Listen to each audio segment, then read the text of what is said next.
Magandang araw mga kabahay, ako po si Tita Rona. Gagawa po tayo ngayon ng Special Ensaymada. Ito po ang mga kailangan nating sangkap.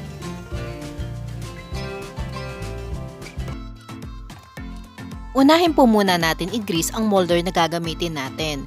Pwede po kayong gumamit ng butter, oil o kaya ay margarine o kaya naman ay shortening katulad po nitong gamit ko. Pwede rin po kayong gumamit ng cupcake pan kung wala po kayong ensaymada molder.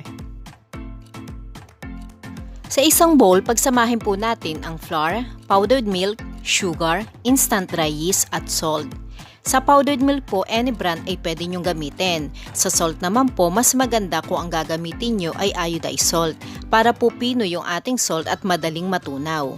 Haluin lang po nating mabuti at pagkatapos isunod na rin po natin ilagay ang water at egg. Sa water po, pwede nyo po itong palitan ng milk kung mas type nyo pong gumamit ng milk kaysa sa water lang. Pwede po yun. Sa egg naman po, large egg po ang gamit ko. Kung medium size naman po ang available sa inyo, 3 piraso po ng itlog ang ilagay nyo sa recipe na ito.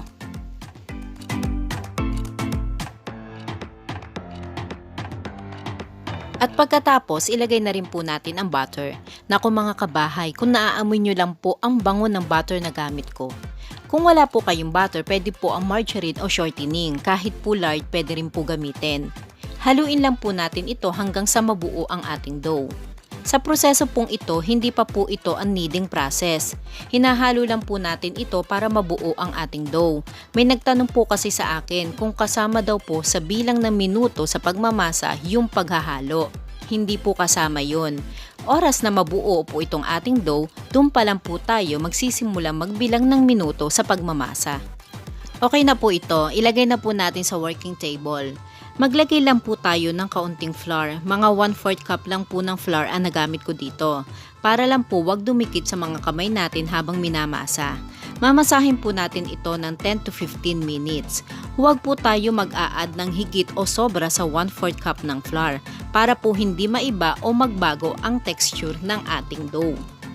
At pwede rin po ito makaapekto sa lambot ng ating ensaymada kapag naluto na. Sticky po talaga ito habang minamasa, pero habang tumatagal naman po sa pagmamasa hindi na masyadong didikit sa ating mga kamay. Masahin lang po natin hanggang sa maging smooth and elastic ang ating dough. Gawin nyo po ang window pane test para makasigurado po kayo kung okay na ang ating masa. Kapag na-stretch nyo na ng manipis ang dough at hindi na basta-basta napupunit, ibig sabihin okay na po ang ating pagkakamasa. Ready na po itong paalsahin. Doon po sa bowl na pinaghaluan natin kanina, maglagay lang po tayo ng konting oil. Ito po ay para lang hindi madry ang ating dough habang pinaalsa. Takloban po natin at i-rest po natin ng 1 oras. Para naman po sa ating custard cream.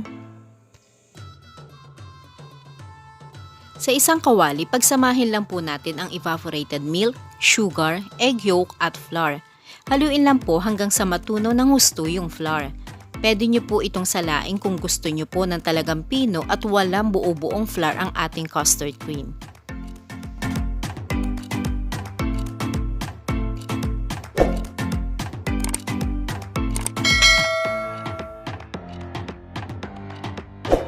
Isa lang po natin sa medium heat o katamtamang apoy. Halo lang po ng halo hanggang sa lumapot ang ating cream. Huwag nyo po ito iiwanan kasi madali lang po ito maluto. Kapag malapot na ang ating cream, i-off na po natin ang apoy. At ilagay natin ang butter. Haluin lang po hanggang sa matunaw ang butter. At pagkatapos, ilagay na rin po natin ang all-purpose cream. Haluin lang po at iset aside po muna natin.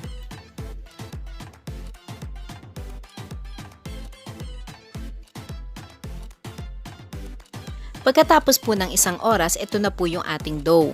I-punch down lang po natin para mawala yung hangin na nasa loob.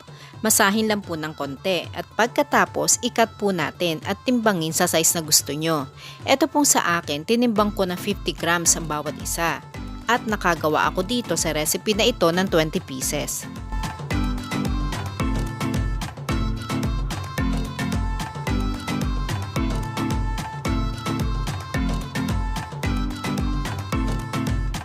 Pagkatapos po natin timbangin, bilugin po natin isa-isa ang dough. Madali lang po ito bilugin kasi super lambot po ng ating dough. Napakadali po nitong i-handle, basta gayahin nyo lang po itong aking ginagawa.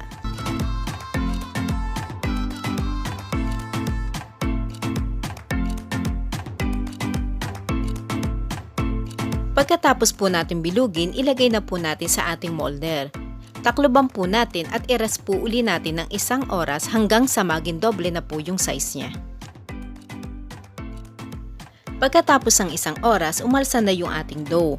I-brush lang po natin ng milk wash o egg wash at i-bake na po natin sa preheated oven 350 degrees Fahrenheit ng 15 to 20 minutes.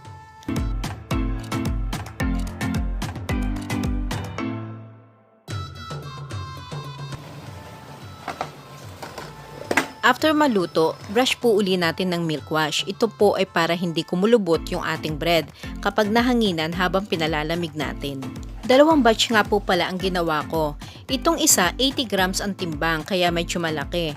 At itong isa na ginawa ko sa video na ito ay 50 grams. Ganito po siya kalaki. Eto po, malamig na po ito. Putasan po natin yung ibabaw ng ating ensaymada bread. At sundutin po natin ang ating daliri. Bakit ko po ginagawa ito? Kasi po ang totoo po niya, kahit po butasan natin yan ng kutsilyo, hindi pa rin po basta papasok yung filling na ilalagay natin sa loob. Kaya ginaganito ko para magkaroon po ng espasyo yung filling kapag nilagay na natin sa loob. Basta gumamit lang po tayo ng gloves o plastic kapag ginagawa na natin ito.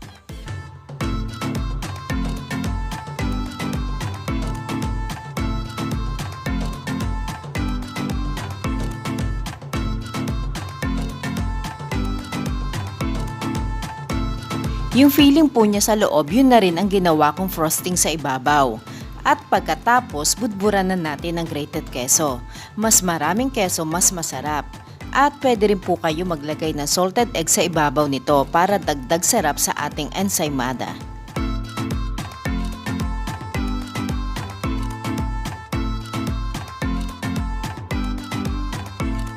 Ito naman po yung isang batch na ginawa ko na mas malaki ang size. Nilagyan ko lang siya ng sliced almond and choco chips. Hindi po siya pahuhuli sa sarap sa ating ensaymada.